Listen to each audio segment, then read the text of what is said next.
Bonsoir Lorraine Bastide. Bonsoir Camille. Je suis extrêmement heureuse et aussi stressée et intimidée d'être face à toi aujourd'hui et face à vous.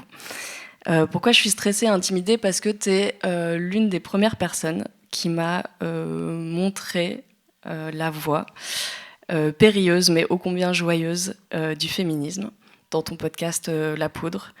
J'ai écouté encore il y a quelques jours ton entretien avec Virginie Despentes et j'ai pas pu m'empêcher, quand j'ai lu le prologue de Futur, dont on va parler aujourd'hui, qui est juste ici, de penser un petit peu à Despentes. La première ligne du prologue, c'est celle-ci: je vous écris d'un endroit précis de l'histoire de l'humanité. Je vous écris d'un basculement. Et j'ai pas pu m'empêcher de penser à Je vous écris de Chez les moches pour les moches de Virginie. Je sais pas si t'as fait exprès ou pas. Mais... J'ai enlevé une note de bas de page où je disais big up aux féministes qui ont vu ici la référence à l'introduction de King Kong Theory de Despentes. Donc c'était pour toi, Camille. J'avais trop de notes de bas de page. C'est vrai qu'il y a énormément de notes de bas de page. On en parlera. Ce qui m'intéresse dans ce prologue, c'est quand tu dis Je vous écris d'un basculement. Et du coup, je me suis dit qu'on allait garder ce mot, ce concept de basculement, comme fil rouge de notre discussion d'aujourd'hui. Mais avant ça, je vais te présenter pour celles et ceux qui ne te connaîtraient pas. Bah oui, je sais, oui. Sinon, je passe, si vraiment personne n'a besoin de ça. Non, je vais le faire très vite. Du coup, tu es la créatrice de La Poudre, un podcast d'entretien au long cours que tu as créé en 2016. Depuis 2016, il y a eu 7 saisons et plus d'une centaine d'épisodes de La Poudre. Avec un compte un petit peu, voilà, on n'est pas sûr, 100, plus de 100, voilà. Ce sont donc des entretiens avec des femmes et tu offres à ces femmes un espace de parole extrêmement bienveillant et le temps de développer leurs pensées et leurs réflexions en longueur, en profondeur. Et c'est ce qui m'a toujours frappée chez toi, c'est la bienveillance et la douceur avec laquelle tu aborde et laisse la place à ces autres femmes, ces autres personnes. Et la douceur, je sais que c'est un mot qui peut un petit peu faire peur pour nous, pour les féministes. En tout cas, moi, c'est un mot qui m'a fait peur à un moment, parce que c'est quelque chose dans lequel on nous a un petit peu enfermés. C'est quelque chose de très essentialisant. En tant que femme, on est censé être douce, docile, prendre soin, etc. Mais au final, ce que tu nous montres dans cet ouvrage, c'est qu'en fait, il y a beaucoup d'optimistes aussi dans cette douceur-là. Et moi, en lisant Futur, j'ai plutôt pensé à une douceur radicale, à une douceur salvatrice et à une douceur révolutionnaire. Parce que oui, la douceur peut être révolutionnaire. Au-delà de La Poudre, tu es aussi donc autrice et essayiste. En 2020, tu as publié Présente. Je l'ai aussi. Hop. Oui, je les ai tous. Je suis un peu une fangirl, au cas où vous n'avez pas compris. Voilà, donc Présente, qui est un état des lieux pas très glorieux de la place des femmes dans l'espace public et notamment dans les médias. Et les médias, tu les connais bien puisque tu es journaliste. Tu as fait tes armes du côté de la presse féminine, notamment tu as été rédactrice en chef de Elle. Et après Présente, donc, tu as publié Futur, qui est sorti cette année, avec un point médian, Futur point médian ES. Ouais. Un point médian qui a mis en PLS, je pense, tous les moteurs de recherche et tous les médias, puisque personne ne sait l'écrire. J'ai fait des recherches, vraiment, parfois tu as une majuscule, parfois tu as un point normal, enfin personne ne sait écrire le point médian apparemment. Vous inquiétez pas, il y a aussi une note de bas de page, justement, dans le livre qui explique comment faire le point médian. Voilà. Mais donc au-delà de ce point médian, il y a aussi un sous-titre à Futur, et le sous-titre c'est, très modeste, très modestement, comment le féminisme peut sauver le monde. Rien que ça.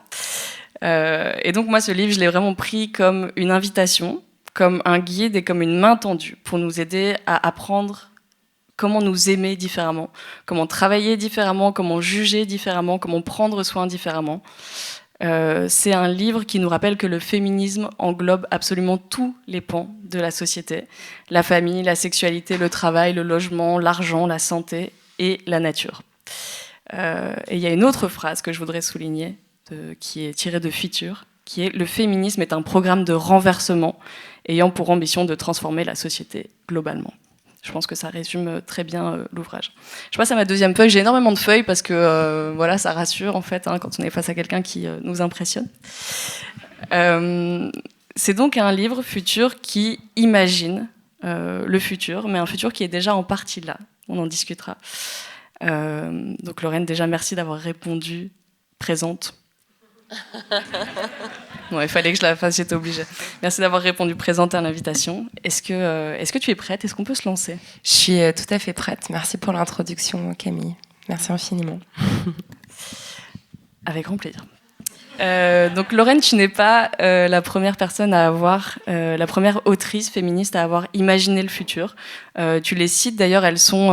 Il y a toujours une petite citation au début de chaque chapitre. Il y a donc 5 chapitres dans le livre, et à chaque début de chapitre, il y a un extrait d'une utopie ou une dystopie d'une autrice féministe. Donc il y a Virginia Woolf, Margaret Atwood, Charlotte Perkins Gilman.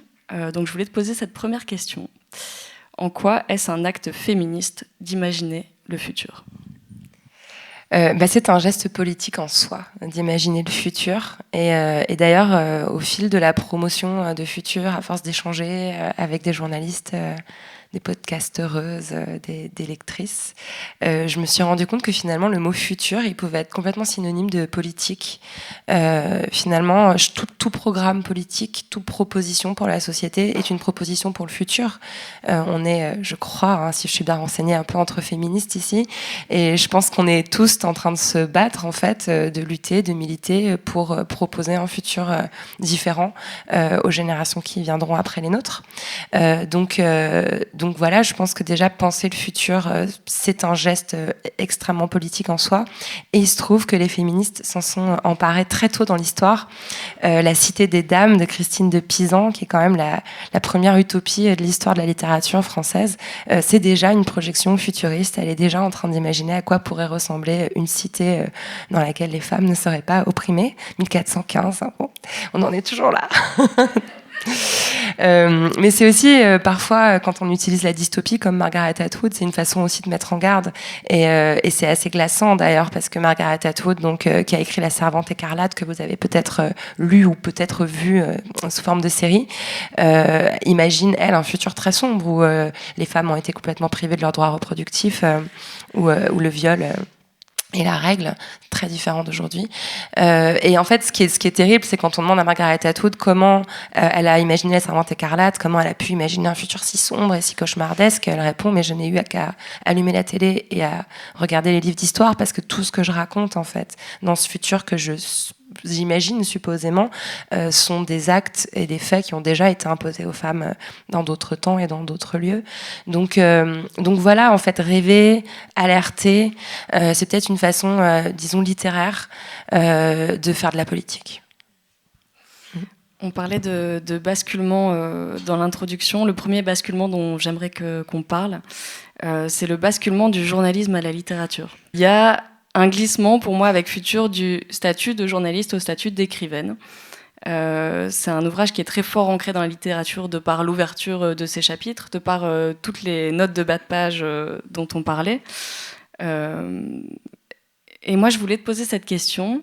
Dans quelle mesure ces récits et ces fictions ont nourri ta réflexion et ton imaginaire au moment de l'écriture de Futur?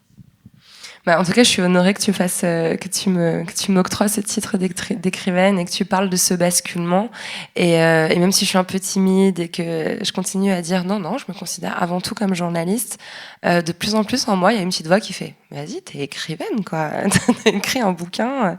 Et c'est vrai que par rapport à présent, dans Futur, j'ai vraiment eu des sensations par moments d'être vraiment dans un processus de création littéraire, notamment dans les passages où je parle de moi, où je parle à la première personne, où vraiment par moments c'était des vrais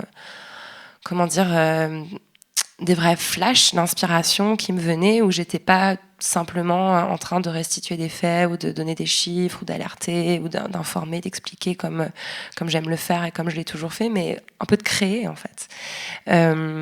Et je pense que c'est pas pour rien que la littérature est très présente dès l'introduction, où en fait je convoque ces autrices. T'en as cité pas mal, mais il y a aussi Monique Wittig et ces guerrières qui ont eu un rôle aussi très important pour moi dans ce livre. Je les convoque pour un peu me mettre sous leur marrainage respectueux, et en leur demandant un peu l'autorisation, quoi, de glisser vers leur monde-là, leur monde littéraire. Et puis j'ai aussi réalisé que les autrices que j'admirais le plus en termes de pensée féministe, que j'ai le plus lu, dont j'ai le plus usé les pages, en l'occurrence Monique Wittig et Virginia Woolf, c'était des autrices qui avaient aussi beaucoup écrit de romans. Et c'est marrant parce que j'ai commencé par leurs essais avant de découvrir leur travail plus purement littéraire. Et donc peut-être que voilà, je tente un petit orteil dans cet endroit où les féministes, d'ailleurs n'importe quelle personne qui pense et qui écrit, serait autorisée à faire des incursions du théorique à l'artistique sans que ça pose de problème. C'est déjà presque une démarche un peu queer en fait. Pourquoi vouloir absolument se définir et avoir une destination pour un ouvrage? Je trouve que cet ouvrage, il est un peu à cheval entre les deux. Et peut-être que la suite sera plus littéraire d'ailleurs. Il n'est pas impossible que je m'oriente vers ça. C'est drôle parce que tu dis que tu demandes un petit peu l'autorisation à ces femmes qui deviennent du coup un petit peu tes marraines. Normalement, quand on écrit un livre, c'est un processus qui est assez solitaire. Au final, il y a un nom sur la couverture bien souvent. Et là, on a l'impression très claire, quand on lit Futur, d'avoir face à nous une horde de femmes. Une meute même, je dirais, puisqu'on est un petit peu dans l'écoféminisme quand même. Il y a donc toutes les fictions qui t'accompagnent, il y a les notes de bas de page, il y a aussi les personnes qui t'ont accompagné au moment de la rédaction et surtout de la relecture des différents chapitres. Donc quand tu écris, Lorraine, tu n'es pas seule. Et ça m'a tout de suite rappelé ce concept que tu mobilises aussi un petit peu plus tard dans le livre, qui est le concept d'interdépendance.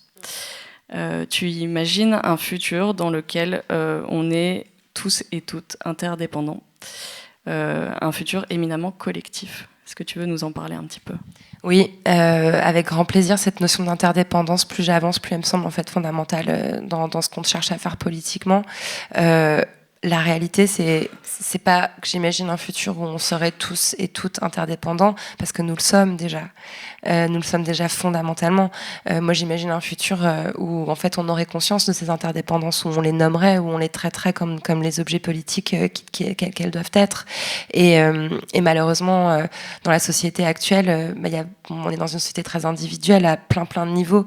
Et cette notion d'interdépendance, ça permet à la fois d'explorer, par exemple, la notion du care, la pensée du care, qui est cette pensée de la vulnérabilité, cette pensée du soin, de la sollicitude, ou qui démontre, à partir des travaux notamment de Carol Gilligan ou de Joanne Tronto, que finalement tout geste de sollicitude ou tout geste de soin est un geste déprécié dans la société. Quand c'est un geste accompli par une mère auprès de ses enfants, c'est sa nature, c'est l'instinct maternel, on va pas l'applaudir pour ça, elle est faite pour ça, elle est programmée biologiquement pour ça.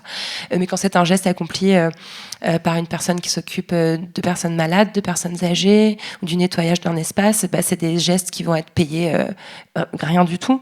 On va d'ailleurs aussi à nouveau convoquer une forme de programmation, ces personnes qui seraient faites pour ça, etc. Donc en fait, cette dépréciation du soin et de la sollicitude, c'est une dépréciation de la vulnérabilité, c'est une dépréciation de l'interdépendance, et c'est une volonté de masquer que dans la société, tout le monde, y compris, voire même surtout, les personnes considérées comme les plus autonomes, comme les plus puissantes, se reposent en fait sur tout un système pyramidal qui assure leur propre survie. Cette interdépendance aussi, elle est très présente dans la pensée écoféministe. L'écoféminisme renoue, retisse les liens non seulement entre nature et culture, qui sont deux fictions en fait, qui n'auraient jamais dû être séparées l'une de l'autre, mais aussi entre hémisphère nord et hémisphère sud, et en fait, évidemment, et vient aussi contester cette séparation binaire entre le masculin et le féminin, qui est aussi une construction culturelle. Donc cette interdépendance, elle est évidemment très théorique, mais elle est aussi très pratique. Et c'est vrai que dans ce livre, mais je crois en fait que c'est ma démarche fondamentale, même dans la poudre et dans tout ce que je fais depuis le début. C'est-à-dire que tu as été trop touchante de dire que je t'avais ouvert la voie au féminisme et que je t'avais, je sais pas, amené quelque part. Mais moi, il y a tellement de femmes aussi qui m'ont amené là et qui continuent de m'y emmener. D'ailleurs, enfin, chaque jour, j'ai une révélation féministe. Enfin, j'étais en train de lire Bell Hooks pour venir ici et mon cerveau explosait à chaque phrase et je pleurais de reconnaissance pour elle, de encore me permettre d'améliorer ma pensée, d'aller ailleurs, de déguiser mes arguments. Et je pense que c'est ça aussi le féminisme, c'est-à-dire de rappeler à chaque instant qu'on est nombreuses, qu'on l'a toujours été, et de lutter contre cet effacement permanent de nos travaux et de nos pensées. C'est pour ça que la citation est essentielle dans tout travail féministe, voilà, qui fait les choses, je pense, correctement.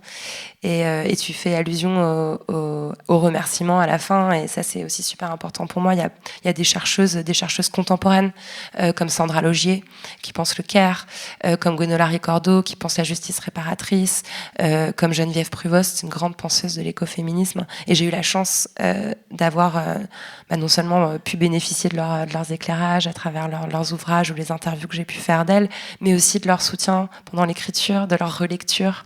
Il y a Élise Thiebaud aussi, grande biographe de Françoise d'Aubonne, qui a été évoquée tout à l'heure par Julie, parce qu'apparemment elle connaissait bien Irène.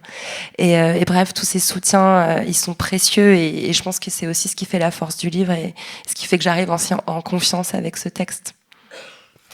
Tu parlais d'interdépendance et du fait que les personnes qui se présentent comme les plus indépendantes et les plus individualistes, en fait, se reposent quand même sur tout un réseau de personnes. Et comme tu parlais de Bell Hooks, je me dis que c'est aussi le moment pour faire le lien avec l'intersectionnalité. Est-ce que tu peux expliquer un petit peu sur quelles personnes ces systèmes se reposent? Ah oui, évidemment. Évidemment, tout le système de soins, d'hygiène, etc., d'accompagnement à la personne, comme on dit, de façon un petit peu, comment dire, comme une sorte d'euphémisme un peu doux, repose sur des personnes pauvres, beaucoup de femmes issues de l'immigration postcoloniale. Donc, voilà, c'est un secret pour personne qui nettoie nos maisons, qui garde nos enfants. Ce sont en grande partie des femmes issues de l'immigration, et ça fait aussi beaucoup réfléchir en tant que femme blanche, en tant que femme bourgeoise, en tant que femme privilégiée. Qu'est-ce qui a permis aux femmes occidentales de briser le plafond de verre, de faire des études, de prétendre gagner autant d'argent que les hommes, d'accéder à des responsabilités? Ça a été le fait de déléguer les tâches domestiques qui leur incombaient à des femmes plus pauvres et moins privilégiées, dans un système évidemment bien huilé par le capitalisme, où tout ceci permet au final de continuer de faire fonctionner la machine comme elle a toujours fonctionné.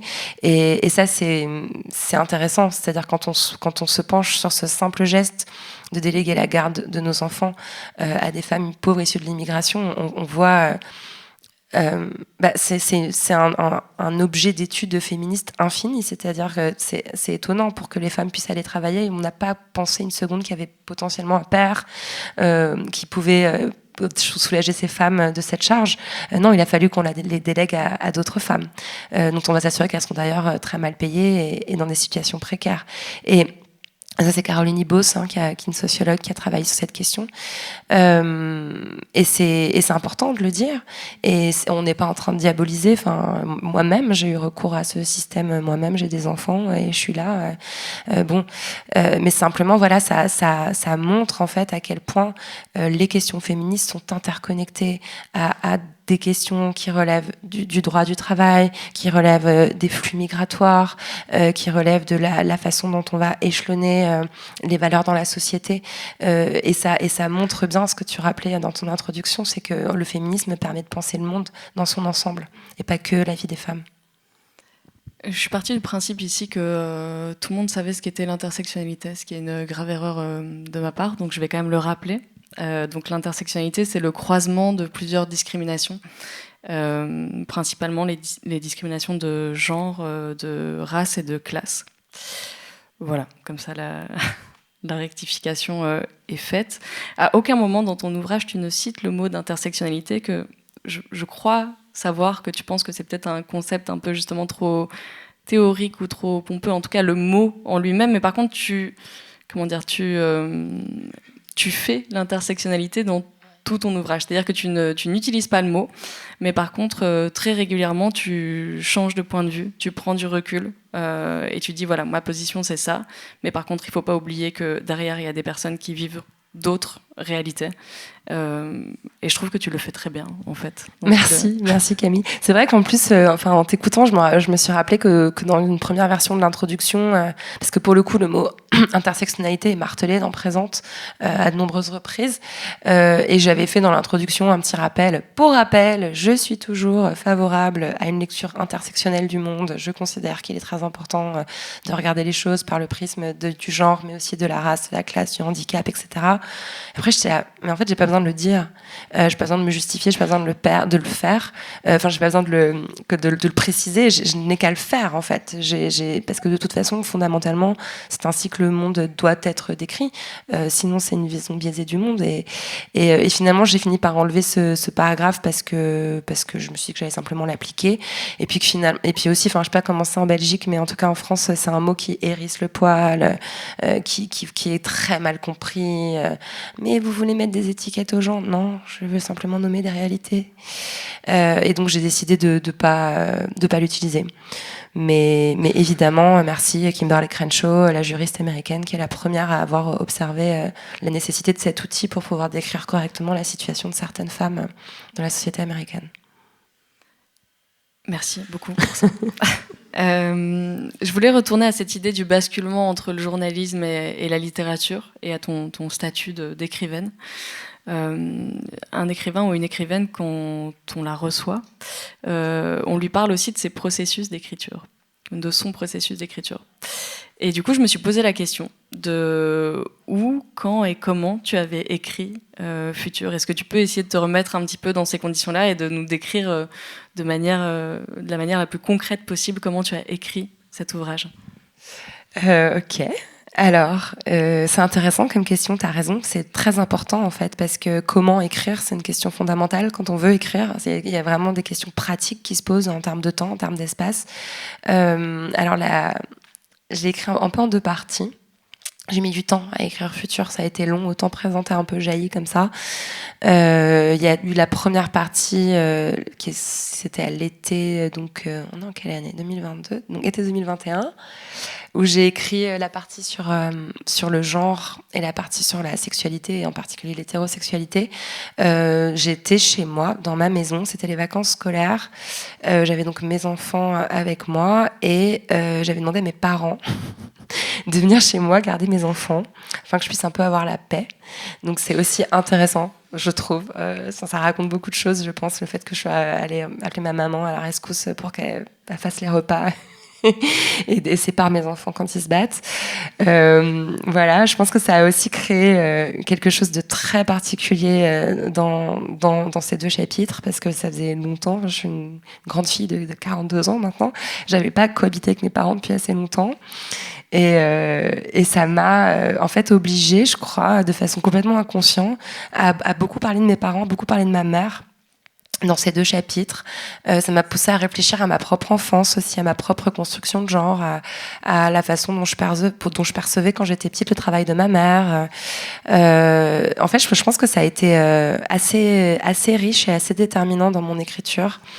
Ça m'a fait parler de maternité aussi, c'était un sujet que dont j'avais jamais parlé. Enfin voilà, je pense que ça a imbibé le processus d'écriture.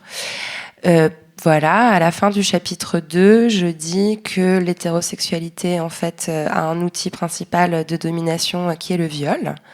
J'ai écrit le mot viol à la fin du chapitre 2.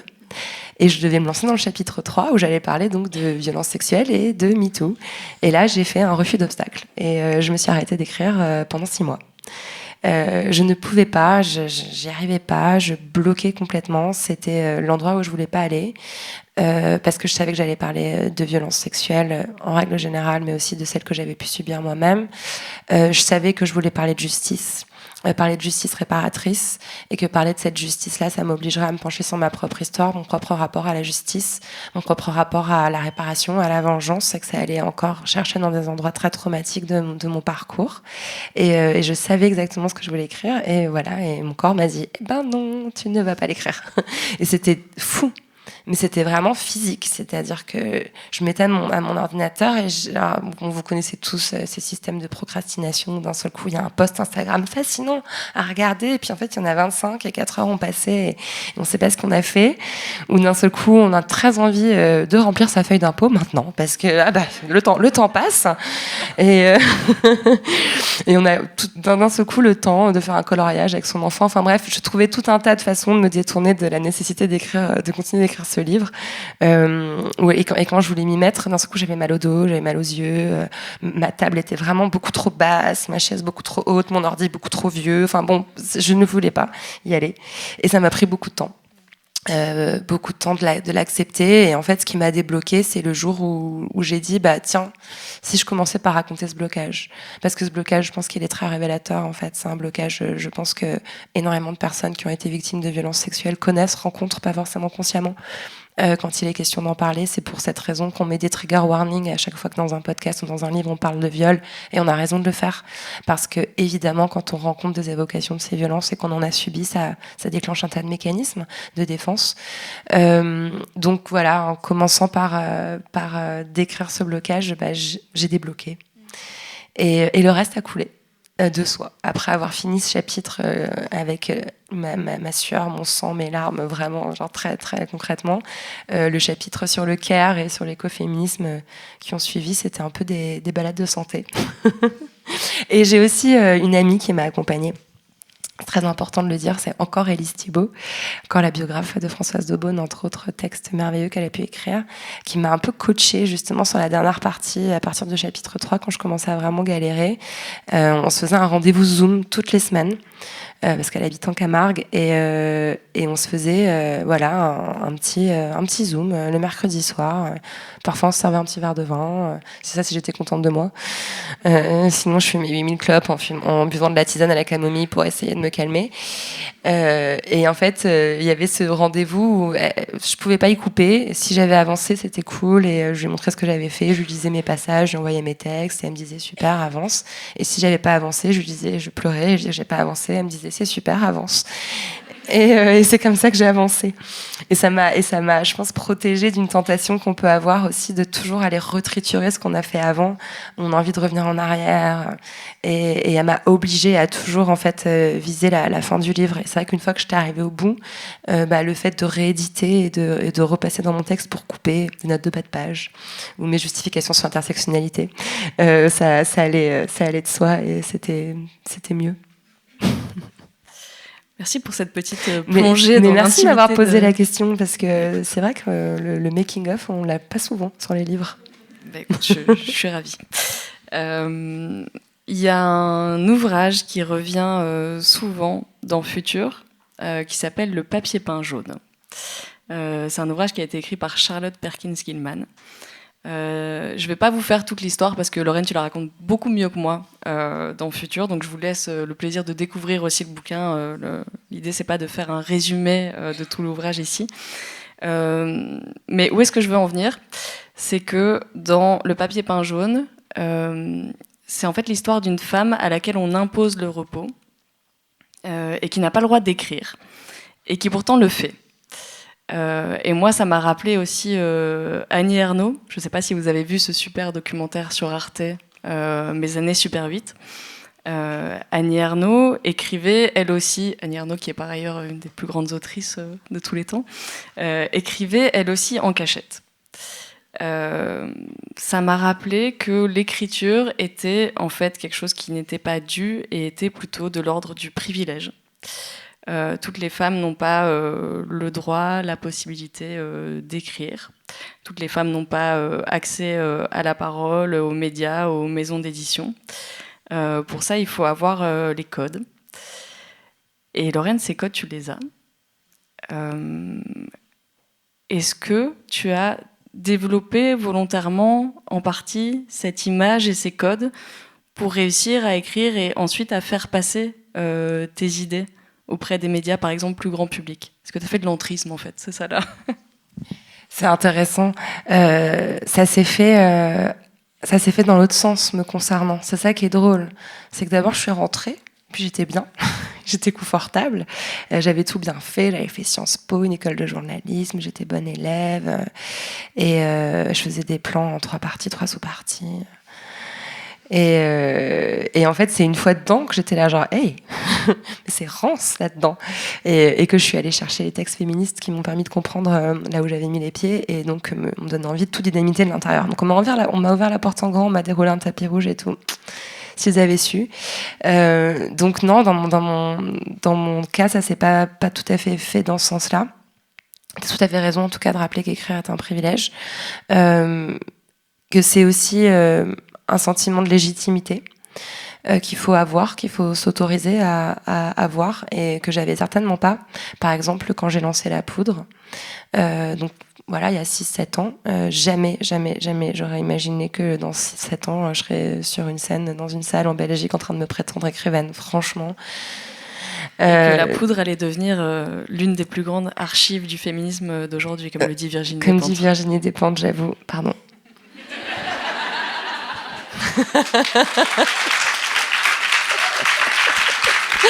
Merci. Non, mais ce que je voulais dire, et je trouve ça intéressant de partager avec vous, c'est que moi, quand j'ai lancé La Poudre, je me sentais zéro légitimité, je me sentais bête, en fait. Je me sentais pas du tout... par exemple, il y a des endroits où j'ai pu travailler, des journaux où j'ai pu travailler, où les pages culture, les pages livres m'étaient vraiment complètement interdites. J'avais pas le droit de chroniquer un livre, j'avais même pas le droit de lire un livre, parce que j'avais pas cette formation. Je venais pas de Saint-Germain-des-Prés, j'étais fille de province, j'avais fait Sciences Po Strasbourg, c'est un peu nul. Enfin, moi, j'en sais rien, je sais pas ce qu'il y avait en tout cas derrière tout ça, mais en tout cas, on me l'autorisait pas, je ne m'y autorisais pas. Et quand j'ai créé La Poudre, je me suis dit, il va falloir que je me cultive parce que je suis nulle et je sais rien. Et donc, je suis quand même retournée à la fac, faire un master en études de genre. J'ai passé plusieurs années, en plus mes enfants étaient super jeunes. Avec leur recul, je me demande comment j'ai fait.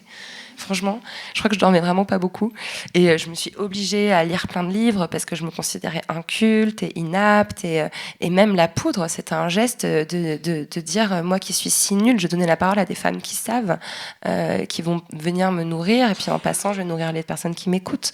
Donc voilà, en fait, au fond, je crois que j'étais pas si nulle, je pense que j'étais en fait qualifiée, et que énormément de personnes, je pense qu'il y a peu de textes en fait qui mériteraient pas d'être écrits. Je pense que quasiment toute vie, toute expérience, toute perception, toute émotion mérite d'être décrite et partagée et fait avancer le monde. Mais se sentir le droit de le faire, c'est parfois un privilège qui est octroyé déjà beaucoup plus aux hommes qu'aux femmes, mais aussi à une certaine classe sociale. Ça, c'est quand même, je pense, surtout un privilège de classe. D'ailleurs, Annie Ernaux, je pense, mais presque plus la classe sur le compte de cette interdiction d'écrire que son genre, même si évidemment c'est entremêlé. Donc voilà, mais en t'écoutant poser la question, je pense, ça me renvoyait aussi à autre chose que j'ai pu observer et écrire dans le futur, c'est qui a eu le droit de dire MeToo. Et pardon si je grille ta question suivante. Non, mais vas-y. Peut-être que je t'offre aussi une transition. Tu fais comme tu veux, c'est ta discussion, vas-y. mais voilà, j'ai été obligée de constater aussi que finalement, certes, MeToo, ça a été beaucoup de hashtags écrits sur les réseaux sociaux, sur Twitter, sur Instagram, mais ces témoignages-là, ces témoignages d'anonymes, ils se sont quand même un peu perdus dans les strates d'Internet. Ils ont souvent été accueillis par des ricanements, du cyberharcèlement, ou dans le meilleur des cas 3 likes de copines, et que les voix qui ont vraiment retenti, les voix qui ont été accueillies avec un semblant d'écoute, de compréhension, de crédibilité, ça reste des voix en fait de femmes journalistes, artistes, actrices, sportives, écrivaines, des femmes qui ont accès aux médias, qui peuvent se saisir d'un micro, parler pour elles, écrire un livre, publier un article, être interviewées dans Libération, etc., etc. Et je pense que c'est aussi quelque chose qu'on doit vraiment questionner. Et sachant que même ces femmes-là, elles ont pris cher. Même ces femmes-là, elles se sont fait défoncer dans l'espace public et diffamer. Donc je crois qu'en fait, ce que ça révèle, c'est que Annie Ernaux a beau avoir reçu le prix Nobel de littérature, et franchement, enfin, il y a même une page dans le futur où je dis pourquoi Annie Ernaux n'a pas eu le prix Nobel de littérature. Bon, cette page est obsolète, mais tout le reste, c'est toujours vrai. Peut-être qu'il faudrait que tu essayes avec d'autres trucs maintenant. Peut-être que ça marche. Merci. C'est le pouvoir incantatoire de la littérature. En fait, ça raconte aussi ça, quoi. Ça raconte finalement que c'est encore très compliqué d'entendre les femmes, et d'autant plus toutes les femmes. J'avais encore mille et une questions sur la douceur radicale, sur l'écriture thérapeutique, etc. Mais comme tu parlais de MeToo, je me dis que on va en arriver à ce chapitre-là. Je crois que même moi, dans l'interview, j'ai essayé de freiner un petit peu. Ah ouais, on n'a jamais envie d'y aller. Ouais, mais il faut. Donc, je voudrais juste revenir sur la structure du livre. Donc, c'est un livre, comme je le disais, en 5 chapitres, 5 parties. Qui sont autant de prophéties, j'espère autoréalisatrices aussi. Donc le premier, c'est nous serons libres d'être nous-mêmes, puis nous aimerons sans contrainte. Le troisième, c'est nous serons réparés, point médian, ES. Nous prendrons soin les uns et les unes des autres. Et le cinquième, c'est toutes les vies seront bonnes. Et donc ce troisième chapitre, nous serons réparés, je te le disais juste avant, et tu l'expliques dans ton processus d'écriture, tu as eu besoin de t'arrêter. C'est clairement un chapitre pivot. On le sent très très fort à la lecture aussi. Moi-même, j'ai dû m'arrêter dans la lecture au moment d'arriver à ce chapitre. C'est aussi un chapitre dans lequel il y a énormément de colère. Alors qu'on parle beaucoup de douceur dans l'ouvrage, mais là, c'est un chapitre dans lequel il y a énormément de colère. Et pour la petite histoire, c'est un chapitre que j'ai lu chez moi, à la maison, quand j'étais rentrée chez mon papa, ce qui m'arrive peu souvent. Et j'étais tellement outrée de tout ce que je lisais. Enfin, je savais la plupart de ces choses, mais le fait de le relire, etc. Et en fait, je lui lisais des passages à voix haute en disant « Mais si, regarde !» Genre, j'étais vraiment vraiment très énervée. Lui, il n'a pas tout compris, mais je lui ai dit que je lui achèterais le livre et que voilà. Pourquoi est-ce que je parle de mon père? Pardon.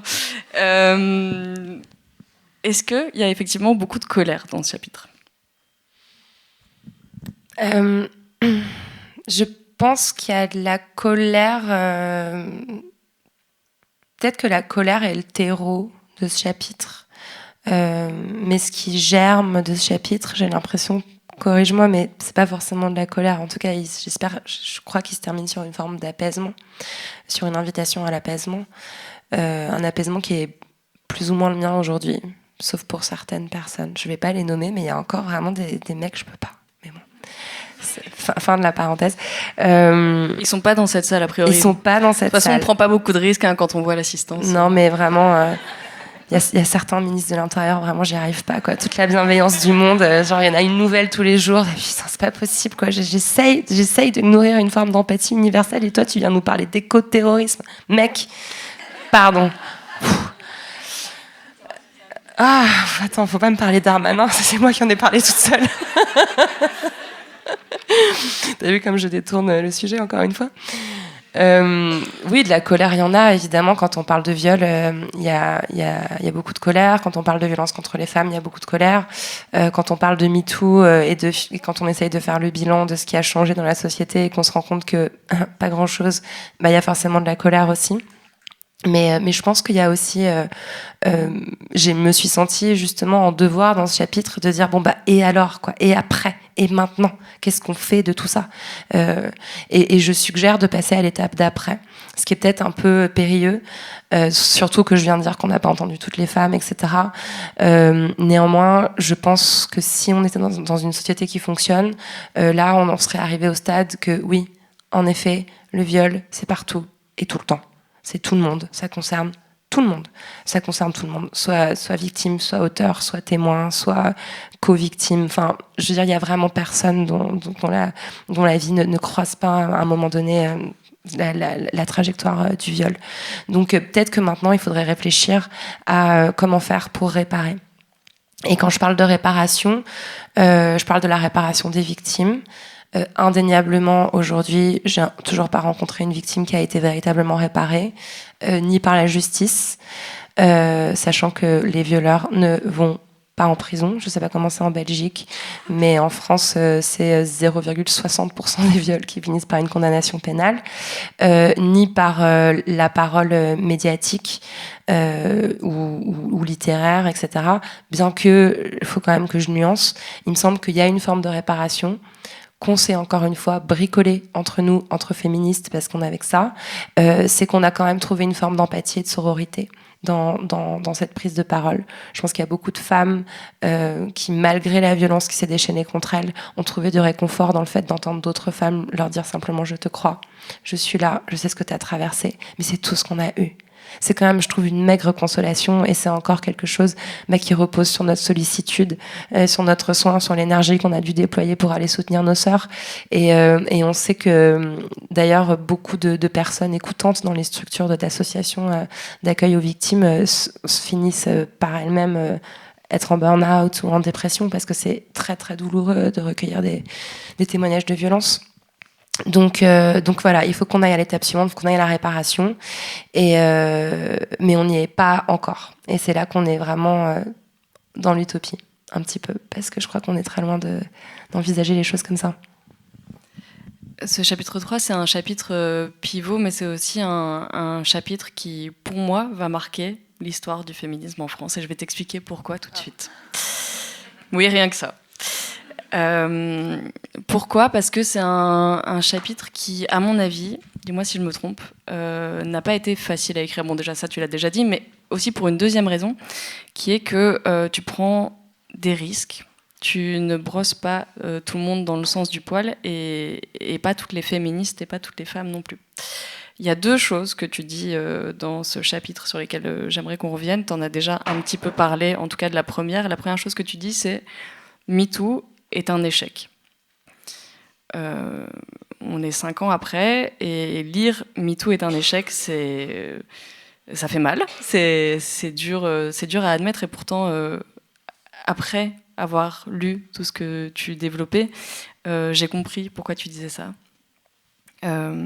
Notamment parce que effectivement les personnes ne sont pas réparées, mais aussi parce que on nous force à dire et redire, et à chaque fois répéter les récits de nos viols, de nos agressions, des violences qu'on subit, et que la seule réponse qu'on a toujours en retour, c'est « en sommes-nous sûrs ?» On doit toujours justifier ce qui nous est arrivé, répéter dans les moindres détails pour être sûr qu'on n'est pas en train de mentir. Voilà, bon, ça c'est pour la première chose. La deuxième chose, c'est que tu dis, après avoir dit MeToo est un échec, c'est il faut inclure les hommes. C'est un point que j'aimerais bien qu'on développe ici, puisque tu dis qu'il faut inclure les hommes qu'on appelle de toute façon les alliés du féminisme, évidemment. Il faut inclure les hommes victimes. Tu parles beaucoup de MeToo inceste. Il y a énormément d'hommes, en tout cas de petits garçons, qui ont été victimes d'inceste, mais aussi les agresseurs. Ce qui est de nouveau quelque chose qui n'est pas facile à lire, comme ça, frontalement. Est-ce que tu peux nous dire pourquoi et comment, selon toi, il faut inclure les hommes, y compris les agresseurs ? Je dis ça parce que finalement, les personnes que tu viens d'énumérer, des hommes qui ont conscience des enjeux féministes, des hommes qui ont pu être victimes de violences sexuelles dans leur enfance, des hommes qui agressent ou qui violent, il y a des chances pour qu'on rencontre des hommes qui soient les trois à la fois. Rien que pour ça. Et que si on commence à vouloir faire un tri, on est déjà dans une démarche qui est fascisante, qui est pas OK. L'idée, c'est de construire une société. L'idée, c'est de rester soudés. C'est de retisser ces interdépendances et ce lien social. Et moi, je crois beaucoup à cette idée qu'on trouve dans la justice réparatrice, qu'une personne qui a dévié de la société, qui s'est écartée de notre corps social commun en commettant un crime ou un acte de violence sur une autre personne, l'urgence, c'est pas de l'exclure, c'est pas de le punir, c'est de le ramener à nous. Et ça, c'est une réflexion, une façon d'envisager la justice qui est ancestrale, qu'on trouve dans énormément de textes, des textes religieux, par exemple, comme la Torah, mais qu'on va aussi trouver dans les pratiques culturelles des peuples autochtones avant la colonisation, les peuples maoris, des peuples amérindiens. Enfin voilà, c'est des pratiques qui existaient avant que l'Occident invente la prison, impose la colonisation et décide de de présenter comme un geste naturel le fait d'exclure et d'enfermer les personnes problématiques. Ce geste n'est pas naturel. Ce geste est naturalisé, comme le rappelle Angela Davis dans Are Prisons Obsolete? Est-ce que les prisons sont obsolètes? On nous a vraiment fait croire qu'il y a toujours eu des prisons. En fait, non, ça fait en gros depuis la Révolution française. Enfin, pardon d'avoir des références de date françaises. Je sais pas ce que je suis française. Mais t'inquiète, nous aussi en Belgique, on a des références j'imagine de date que c'est françaises. ouais, la Révolution française. Vous l'êtes. Désolée, on vous a. Bref. Mais donc en fait, c'est un geste qui est récent et c'est un geste que les féministes anti-carcérales arrive à démontrer comme étant complètement impuissant à lutter contre les violences sexuelles, en fait. Ça, c'est aussi vraiment pragmatique, c'est une observation logique. Le viol est puni de 15 ans de prison en France. C'est un délit, c'est un crime, pardon, depuis 1980. Or, comme je vous ai dit tout à l'heure, les violeurs ne vont pas en prison. Donc on peut peut-être en déduire que ça ne marche pas. Ça fait 40 ans qu'on menace les violeurs d'aller pendant 15 ans en prison. Il y a toujours des viols. Il n'y a aucun violeur en prison. Peut-être qu'il faut réfléchir de façon différente. Il y a aussi un autre argument qui joue contre cette idée de punition et d'exclusion. C'est que la prison est un outil un outil en tout cas d'oppression raciste, classiste. On sait très bien quel type d'hommes se trouvent dans les prisons et quel type de femmes aussi. Par exemple, en France, les 3/4 des détenus, sont des femmes roms. Voilà, il n'y a que 4% de femmes dans les prisons en France, mais les 3/4 sont des femmes roms. Et bon, voilà, pour les hommes, je ne vais pas vous faire de schéma, vous savez très bien que c'est les hommes issus de l'immigration et les hommes pauvres qui se retrouvent en prison. Donc bref, ce système doit vraiment être repensé. Ça va être un énorme travail de repenser ça. Et je vous invite à lire les travaux de Gwenola Ricordo, qui m'a vraiment beaucoup nourri, son livre Pour elles toutes. Enfin voilà, je suis à chaque fois, je m'en veux de devoir résumer les choses de façon aussi rapide dans des rencontres où sur 1 heure de questions, j'ai 5 minutes pour parler de ce sujet-là, alors que c'est un sujet qui mérite 5 heures de conf et qui est technique, complexe, où il y a énormément de choses à raconter. Mais en tout cas, pour moi, ça a été une piste, ça a été une lumière, et ça m'a permis aussi de prendre conscience du fait que finalement, alors, et je sais que c'est assez choquant d'entendre ça, mais j'ai pas entendu en fait Polanski ou Harvey Weinstein, ou PPDA, ou Luc Besson. Enfin voilà, je vous donne une liste d'hommes, mais je pourrais la poursuivre. Ah oui, on n'a qu'1 heure, hein, malheureusement. Voilà, on n'a qu'1 heure devant nous. C'est ça. Merci Camille. Je les ai pas entendus en fait vraiment répondre aux questions de leurs présumées victimes, et j'aimerais bien les entendre. En réalité, j'aimerais bien les entendre. J'aimerais bien avoir le débrief de DSK sur ce qui s'est passé dans cette chambre d'hôtel en 2012. En fait, j'aimerais bien savoir. Et je trouve que tant qu'on n'aura pas ces réponses-là, on ne pourra pas avancer collectivement. Et peut-être que c'est parce qu'il y a ce geste d'envisager qu'il y aurait une catégorie d'hommes ou d'êtres ou de personnes dans la société qui seraient les agresseurs, les prédateurs, les violeurs, qu'on n'arrive pas à faire ça. Et ça a été dit plusieurs fois, Adèle Haenel l'a dit aussi, les violeurs ne sont pas des monstres, mais c'est vrai en réalité, le violeur c'est tout le monde, et les personnes qui sont complices de ces viols c'est tout le monde, c'est nous. À chaque instant, on est en train de fermer les yeux, de laisser la culture du viol se développer sans intervenir. C'est pas notre faute individuellement, c'est simplement qu'on vit dans ce système. Et peut-être que si on commençait un peu à désindividualiser, ça c'est un autre échec aussi je trouve de MeToo, c'est que finalement pour beaucoup de monde, alors nous évidemment on lit des livres féministes, on est sensible à ces témoignages, on écoute certainement des podcasts, etc.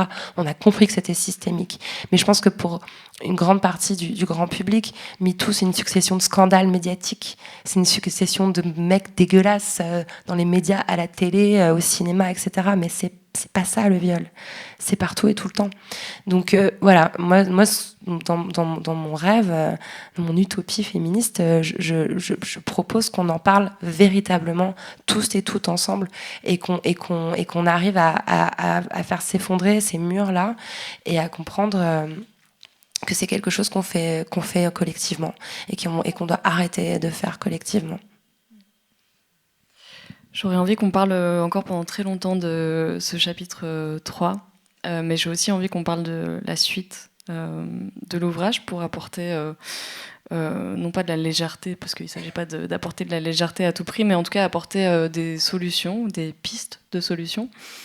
Dans les chapitres 4 et 5, tu parles notamment de care et d'écoféminisme. La douceur que tu arrives à mobiliser et le soin prennent racine directement dans cette colère dont tu parles. Tu parles évidemment du viol et des violences sexuelles, mais tu parles aussi de la crise du Covid, de la crise écologique, de la crise climatique, etc. Comment est-ce qu'on fait face à autant de violence pour ne pas rendre la violence en retour? Quels outils on invente pour essayer de dépasser dépasser cette domination systémique? Enfin, quelles sont les pistes que toi tu apportes? Alors, je veux déjà faire un disclaimer. Moi, je veux éteindre la colère de personne. Si vous êtes vénère, si vous avez envie de hacher menu des personnes, franchement, mais je veux pas. Allez-y, quoi. La misandrie, youpi, Valérie Solanas, forever. J'ai pas du tout envie d'éteindre la colère de qui que ce soit. J'ai simplement constaté un beau matin que la mienne était plus là, ou moins, en tout cas. Sauf quand on parle de Darmanin. Mais je pense qu'il n'y a pas forcément d'outils, en fait. Je pense qu'il n'y a pas forcément d'exercice à faire, même si j'imagine que la méditation et le yoga, ça doit aider. Je pense qu'au bout d'un moment, juste, on est fatigué d'être en colère, en fait. Et j'ai observé ça aussi souvent quand on a le déclic féministe, quand on commence à tirer le fil. Évidemment que le premier truc qui émerge, c'est de la colère, c'est de la rage. C'est cette scène que tu décris quand tu interpelles ton père dans l'appartement pour lui lire des passages. Mais tu te rends compte? Oui, mon Dieu, j'ai vécu ça. Et ça a duré des années. Je me suis engueulée avec la terre entière. Ça a complètement, mais drastiquement redessiné les contours de ma vie et de ma famille, de mon entourage, etc. Ça, c'est comment dire, c'est un feu, c'est un incendie qui prend dans notre vie, le féminisme, quand ça arrive. Et évidemment que notre colère politique est légitime. Sauf qu'on peut pas passer une vie entière à être en colère. Je pense qu'au bout d'un moment aussi, par souci de santé, en fait, on s'apaise, on choisit ses combats. Il y a des conversations qu'on se sent plus envie d'avoir parce qu'on peut pas passer notre temps à évangéliser la terre entière. Et puis on va compenser une soirée d'empoignade avec un HSBC relou par aller lire du Judith Butler, par exemple, ou du Bell Hooks, ou du Maggie Nelson, ou du Sarah Schulman, ou du Virginie Despentes d'ailleurs, parce que je crois qu'elle est au même endroit. Et finalement, je crois que c'est aussi beaucoup, encore une fois, les féministes, particulièrement Butler, qui m'ont obligée à réfléchir en fait sur la violence et à me questionner sur la capacité transformatrice de la violence, en fait. Est-ce que finalement riposter à la violence par de la violence, ça a un sens politiquement? Je pense que ça peut avoir un sens, personnellement, mais sur le projet global de société, on est obligé de proposer une alternative. On est obligé de réfléchir à un monde où justement on serait plus dans la hiérarchie, dans l'autorité, dans la punition, dans l'exclusion, dans la sanction, et on répondrait à la violence justement par la non-violence. Et voilà, mais ça prend du temps, c'est un cheminement. Et je crois que aussi bien Butler que Despentes que moi, on a commencé par une immense colère avant d'arriver à cette conviction que la solution, c'est la douceur. Il y a cette très belle phrase d'Audre Lorde que j'aimerais rappeler, sans doute que vous la connaissez déjà. Alors je vais peut-être pas la citer exactement dans les termes, je suis désolée d'avance. Mais Audre Lorde dit dans Sister Outsider, on ne détruit pas la maison du maître avec les outils du maître. Voilà, à méditer. Tu ne donnes pas forcément des outils ou des formules magiques pour construire un monde meilleur, mais par contre tu t'appuies sur des valeurs qu'il faut embrasser pour essayer d'atteindre ce futur qui serait un peu plus doux, un peu plus lumineux. Et ces valeurs, c'est la douceur, le soin, l'empathie. Ce sont des valeurs dites féminines, gros guillemets, qu'on a en tout cas beaucoup associées au féminin qui en fait n'ont pas de genre, surprise. Et ce sont des valeurs qui ont été extrêmement dépréciées jusqu'à maintenant. Comment on fait pour les réhabiliter, ces valeurs-là ? Eh ben, on met des féministes au gouvernement. Enfin,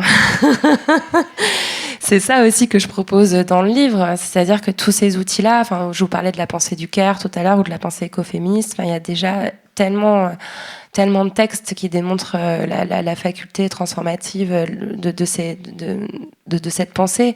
Donc voilà, enfin la solution, c'est toujours le féminisme en fait. C'est toujours le féminisme.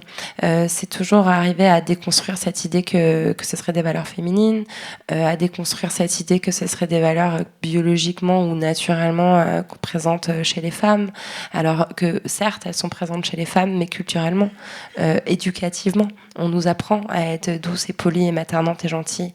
D'ailleurs, on n'est pas obligé de l'être. Donc voilà, c'est en appliquant un programme féministe dans la société. Donc ça passe évidemment par l'éducation, ça passe par la culture, ça passe par tous ces outils qui permettraient de déconstruire les stéréotypes de genre, tout simplement, quoi. Je voudrais qu'on termine sur cette idée de futur, mais aussi de futur qui est déjà là. En fait, c'est ce que tu dis dans ton ouvrage. Tu dis le futur qu'on souhaiterait, c'est celui-là. Mais en fait, surprise, il est déjà là, il est déjà présent. Et j'écoutais, je te le disais juste avant, une interview qui a eu lieu il y a quelques jours, une interview du philosophe Paul B. Preciado, qui a écrit Un appartement sur Uranus et Testo Junkie. Dans l'interview, il se présente comme historien du futur. Il a un côté très prophétique, lui aussi. C'est quelque chose que vous avez en commun avec cet ouvrage-là. Et Paul B. Preciado dit dans l'interview « Nous sommes dans un présent révolutionnaire. Nous sommes en train de vivre une mutation, un changement de paradigme. » Vous faites ce même constat, c'est qu'on y est déjà, en fait. Bah, bien sûr. C'est déjà en train d'arriver. Je pense que Paul Preciado parle. Enfin, il y a son dernier ouvrage là, qui sort incessamment, qui s'appelle Dysphoria Mundi. Où je l'ai pas encore, j'ai lu les premières pages, je suis surex. Et je crois qu'évidemment il va beaucoup parler de genre en fait, et la binarité de genre de fait est déjà en train de voler en éclats à travers beaucoup d'outils. Enfin voilà, il y a eu un sondage dans l'Obs il y a quelques temps qui disait que quasiment un quart des jeunes de 15 à 24 ans ne se considéraient ni masculins ni féminins. Genre, bon bah voilà, désolé quoi, c'est en train d'arriver. C'est pareil pour l'écriture inclusive. On nous fait encore des circulaires, l'Académie française s'offusque, des arrêtés, des machins. N'empêche qu'on est déjà en train de l'utiliser. C'est en couverture de mon bouquin. Le mot Yel est rentré dans le langage courant et ça se fait. En fait, ça se fait tout seul. Je pense qu'il y a une génération déjà qui est bien libérée de ces stéréotypes-là. Et puis il y a évidemment aussi, puisque tu parles de Paul Preciado, les luttes des personnes trans qui sont fondamentales, qui sont vraiment pour moi des luttes antifascistes, c'est-à-dire des luttes contre les assignations biologiques, des luttes pour la possibilité de s'écrire son destin et de se libérer de cette espèce de prophétie autoréalisatrice qui s'opère à la naissance. C'est une fille, donc elle sera habillée en rose. Enfin, c'est ça en fait, hein, l'assignation de genre. Et c'est déjà en train de se produire, quoi. Il y a déjà des hommes trans enceints. Il y a déjà je sais pas moi, des filles mal polies. Rien que ça, c'est déjà une transgression. Et donc oui, le futur est déjà là et le futur s'invente. Et j'espère qu'il va pouvoir continuer de s'inventer grâce à nos luttes féministes acharnées qui ont, et ça pour le coup c'est un des succès de MeToo, il faut quand même bien le dire, qui ont éclos et qui ont pris une place médiatique et dans l'espace public vraiment très forte aujourd'hui. Je suis assez convaincue qu'avec le recul, on considérera cette période de l'histoire comme un grand moment féministe, enfin, c'est même certain. Et ça va continuer d'éclore et d'avancer et de continuer, sauf si le fascisme prend le pouvoir. On croise les doigts.